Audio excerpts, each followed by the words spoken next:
Well, how in debt is the federal government? What is the risk of the dollar crashing? Today we're going to take a look. Stay tuned for Prudent Money.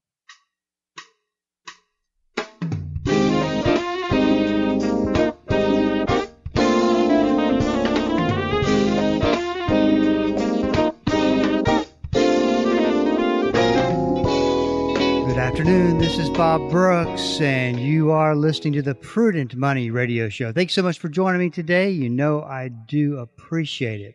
Well, if you got a question for me, please go to the website at www.prudentmoney.com. We are there to get you information and point you to resources and help you in any way we can. It's all very easy. Just go submit your question, and we do answer it. Your question doesn't go into a black hole where nobody reads it, or it may or may not get answered. We do answer those questions. In the past, if you've ever sent anything in and you didn't get an answer, please let me know, because spam filters do tend to get in the way every once in a while. So we want to make sure that you are taken care of, and we definitely appreciate going to the website, liking social media, and listening to a podcast and all that good stuff. So that's all at the website, www.prudentmoney.com. Well, presidential administrations all have their own take when it comes to debt. Some make it a priority to limit the amount of debt as possible, to put together budgets that cut down on debt. The problem is you get to a point where we're in the trillions, and that's just not so easy to do. But there is there's an intentional strategy to do so. Is my point. Some make it a big priority. There's safeguards in place. And then there's ways around the safeguards, as we've been seeing. And you really see ways around safeguards all over. Constantly, no matter who's in office.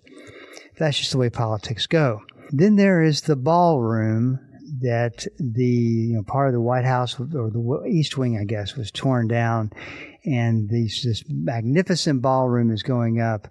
And of course, you can have an opinion one way or the other about it, as far as what in this particular environment is it the wisest thing to spend your money while buying a ballroom. To make that question make sense, I think you got to look at it from the standpoint of state of mind and value. When you're I think that ballroom, which was supposed to be funded by private dollars, cost something like $650 million or something like that. That was the estimate. But once again, this was supposed to be funded by private dollars, no taxpayer dollars whatsoever. Well, a bill ended up in front of Congress, and it was set up in such a way that the only thing that had to be done was for Republicans to approve it. It didn't require a Democratic vote. It's I think they refer to it as reconciliation. And I don't want to spend a whole lot of time on how that works. But the bottom line is something that President Trump wanted. Republicans get it through the Congress for him. No big deal. And it was $75 billion that they needed to pay for various things. And $1 billion of it, guess where it went? To the new ballroom. But this kind of thing is what continues to build more and more debt. And the state of mind is that it's only 650 million. It's another billion. It's not a trillion. And we're dealing with trillions upon trillions of dollars worth of debt. So when you look at the number of 1 billion, you look at that's not that big of a deal. The more I think about it, and I've always said this, but the more I think about it, there's so much truth to that simple observation that you look at. It's human nature. You look at $100 million, and it's monopoly money. It's nothing compared to the grave situation we are facing when it comes to real debt. So let's take a look at the numbers, because it is just mind-numbing. We'll throw in the war. We'll start that out. That's about $50 billion has roughly been spent through April, and there's estimates up to $200 billion would be spent. And then you've got the total amount of debt and how quickly we're getting there. If you look back, so let's take a look at the numbers. You look at where debt is today, it's $39.2 trillion. $39.2 trillion. When we were back at, say, $30 trillion, and we went to we increased that by $1 trillion, that took a year, roughly, to do so. 30 to 31 trillion. When we went from 31 trillion to 32 trillion, it took 9 to 10 months. When we went from 32 trillion to 33 trillion, it took 8 to 9 months. When we went from 31 trillion to 41 trillion, it took 6 to 7 months. When we went from 34 trillion to 35 trillion, it took 6 months. And then let's jump ahead, because I know we're running through all these numbers. 37 trillion to 38 trillion took 70 days. 38 trillion to 39 trillion, 52 days. It took 52 days to go from 38 trillion to 39 trillion. And the question I'll go ahead and pose right at the front of all this, because we're really about to get into why all this is working the way it is where is the red line? At what point do we get to that it's unsustainable? I mean, that is the $1 million question. And politicians for years have not been concerned with this question. It is the question that shapes the future of everything. When does it matter? When is it not just monopoly money? Now, what got me thinking about all of this and wanting to do a program on all of this and talk about the U.S. dollar, talk about the debt, talk about gold and where gold fits into this picture, was that I came across, I followed this one guy that's really good at digging up information. In fact, as of right at this point, he has beat just about every media outlet to discussing exactly Iran's reaction to the one-page proposal. And in fact, I still don't think that they're talking about it in the media. However, he does a lot of the things he sends out tend to be very sensationalized. But I was looking at an article he commented on. It's out of a reputable news outlet, and I looked at their numbers and his numbers, and there's big differences between the two. But I think, and I just want you to know that up front, I mean, if you look at any of these numbers, I mean, the numbers I just quoted you of the national debt are pretty close, just because they've got the information and the accurate information. But he's talking about in this article, I'm going to go through some of the numbers with you so you get an idea. Is that, and he puts some very, very reliable sources down. It's just different than some of the other numbers I've read. But to get through this year, he quotes that we're going to need $2 trillion extra just to continue to function, more than $166 billion every month. That does not include the full, what he calls the rollover monster, which is the constant refinancing. Let me get through it and then I'll explain to you. The constant refinancing of old debt as it matures. So this $2 trillion is in addition to what they have to roll over in debt. I say that is not as important is because this pretty, and I'll use an example in a minute to explain what I mean. But I think this is pretty much just a function of the Treasury Department, and it's not that big of a deal. So his bottom line came down to a $2 trillion new deficit layer, or $2 trillion more in debt they need, sitting on top of a $30 trillion annualized issuance refinancing machine. It's not as important that you know all that. It's just, these are big numbers. And some of it can be substantiated. I don't know where he gets some of the numbers, but just bear that in mind. I think you got to bear that in mind with any of this. But it gets back to the point, regardless of if it's a trillion, 30 trillion, 20 trillion, it's all very big numbers. And it comes down to the big question: when is it not sustainable? When can, we push the limit. At some point, it's got to crumble and fall apart, doesn't it? You would think it does. The problem, the good news and the problem, is I think that's way, way, way, way off in the future. But we don't know that. And as this administration continues to spend and issue more debt, and he's using the system to his for the benefit of his agenda.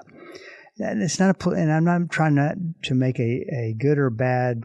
It's just what it is.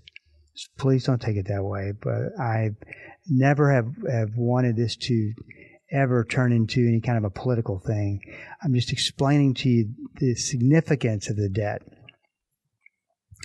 But you got to look at, when does it become unsustainable? And you also have to, another point you have to understand is that it affects the U.S. dollar, because the debt is dominant, is in real dollars, right? So you got to think about it from that standpoint. So we have this debt on the shoulder of the U.S. dollar, and the U.S. dollar's got to remain strong and sustain all of this. So think about it from the standpoint of someone's got a credit score, and they have a lot of debt. They've got a lower credit score because they have the debt, and they continue to borrow money. And so they, talking about this rollover and recharacterization of debt and reissuance of debt and all that kind of thing is no difference than, we'll just call him Joe. Joe's got a ton of debt. He gets something in the mail that says, "Hey, Joe, if you want to roll that $10,000 balance that you're holding at the XYZ department store, then you can do that. We're going to give you 0% interest until 12 months have passed, and it's going to go up to 25%. Joe says, I'm going to redo my debt. So he recharacterizes the debt. It's from 0% for 12 months, and it's moving debt around. And that's a lot of what the U.S. government does. But at some point, once again, I keep coming back to this, it's unsustainable, and it affects the U.S. dollar. So here are some things to consider when you talk about the U.S. dollar, because it is a reserve currency of the entire world. We're the go-to currency. The U.S. dollar is in every country, and it's it can have all this debt, but it's the reserve currency for now. There's really nobody who can replace the U.S. dollar. You think about global trade, you think about commodities pricing, you talk about international banking, central bank reserves, treasury markets, all the very important things that we don't need to dive into, but just important functions of a global economy, a powerful global economy. Its reserve currency is the dollar. The dollar remains in demand. However, the world is watching the dollar, because the value of the dollar could fail because of the ultimate weight of the debt it's taking on. Very important to remember that. I don't think that this is a in the near term, a big threat because countries have proven on smaller scales they can last for a lot longer than you think. So I don't think anybody knows what the time period is. And but at the same time, for every dollar we spend, we become weaker. And you wonder if a country like Iran looks at that and says, we're just going to fight this thing out, because the more money they spend, the weaker that they become. It does make you wonder. Now, inflation can become a big problem, which is, collapsing the value of the dollar. The dollar becomes worthless. And that is a big threat. I don't think that is a big threat today.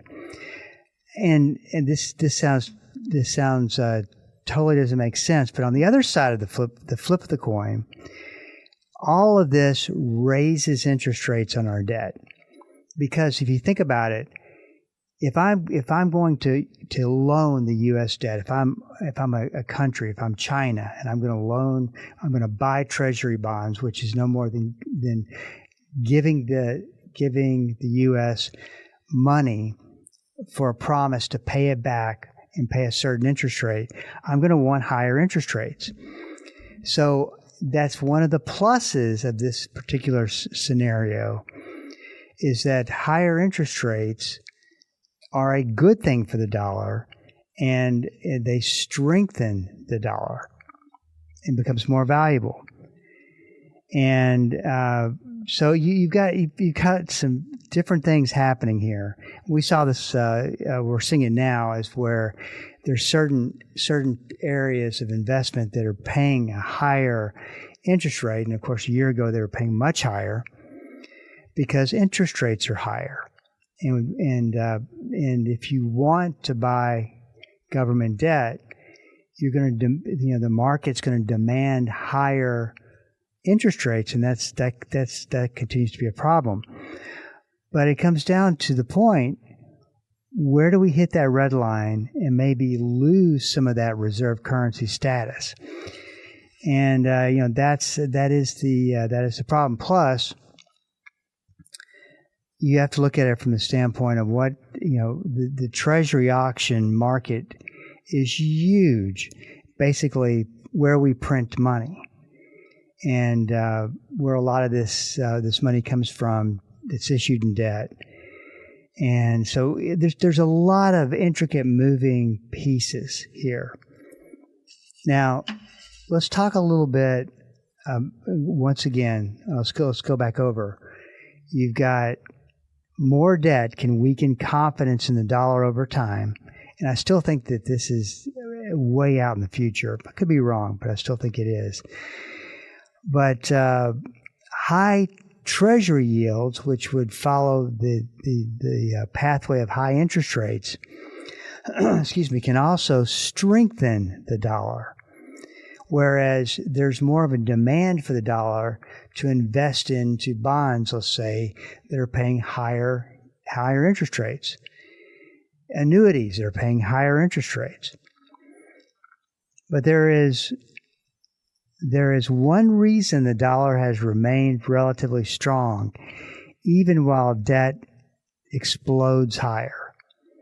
And that is, it's the power that comes with being the reserve currency and the ability to print money. Now, at some point, like I said, that's going to catch up with them, and that's going to cause problems. Now, if you were to see something happen to the U.S. dollar, think about the global trade, the commodities pricing, international banking, central bank reserves, and treasury markets, all things that are foreign to most people. That is a big, intricate marketplace. It's all over the world. Would it collapse? I don't know. But that is the problem, and that's one of the reasons why we can continue to get away with what we get away with, because everybody pays the price if the dollar collapses. Everybody does, because everybody owns our debt. Whoever figured that out was a genius to set up that system. But the big near-term issues, I think, is going to be interest expense. That on our debt, interest rates go up just like they would for anything that you're borrowing money with a bad credit score, and you pay higher interest, and investors like that, and investors will pay the higher price for dollars to get the higher interest rates. Now, let's talk a little bit as we go through this. Gold as the currency, because you have people buying gold, and the thought is that gold takes care of the problem of a failing U.S. dollar. I think gold has its place, but I don't think that it is as a currency. But it certainly can play, and it is playing the role right now as being a reserve asset alongside currencies like the U.S. dollar. You got to look at what a reserve currency really means, and then you start thinking of it this way. It would be really tough. It would be really tough to replace the U.S. dollar. And a reserve currency is not just something currencies hold. It must be widely used in global trade, easily transferable between banks and governments, supported by large liquid financial markets, backed by a government that issues debt in that currency. I mean, we dominate in all those areas, regardless of the debt. Once again, there's a point where that becomes unsustainable. And so, where gold fits today is, I think that we'll see this, is that we'll start to see other currencies become valid ways to fit into our currency system, and we'll see more than just the dollar. That will cause some dislocation, I think, in the markets, but it's still, I think that you're going to have a basket of currencies, and especially when you start talking about the digital currencies that are going to be on their way. And gold is not is not in a place to where they can be a digital asset. It's being a physical asset. It's not used for day-to-day trade or debt settlement. It's more of a reserve asset, not a reserve currency system. And of course, it doesn't yield anything. It doesn't work like a treasury bond. And that's pretty much the bottom line. And so, how all this works itself out, I don't know. But there's just a lot of information that's given that I don't think is good information. And I think it's information that you need to know the other side of the story so you can look at both sides. And only from that point would it somewhat make sense. I know I threw a lot at you. There are a lot of information. I hope that some of it made sense. I blame the host of the program if it doesn't make sense. But like I said, I want you to get just a general idea of what's going on, because there is a lot of misinformation going around. But there's a lot of important events that are happening, and some of this may start to make sense to you. It's taken me a long time to put dot the I's and cross the T's and really look at what's happening and form an opinion and understand. And there's still some things I got to really think about. But this is what's in front of us. The spending is not going to stop. It's going to continue to go on. And we'll see where it takes us. But remember, there's a point where it's not sustainable. And that is what we're concerned about. This is Bob Brooks, and you are listening to the Prudent Money Radio Show. If you got a question for me, please go to the website, www.prudentmoney.com. Today, we are all out of time. Until we do meet again next time, keep the faith and have a great rest of the day. That's all the time we have for today.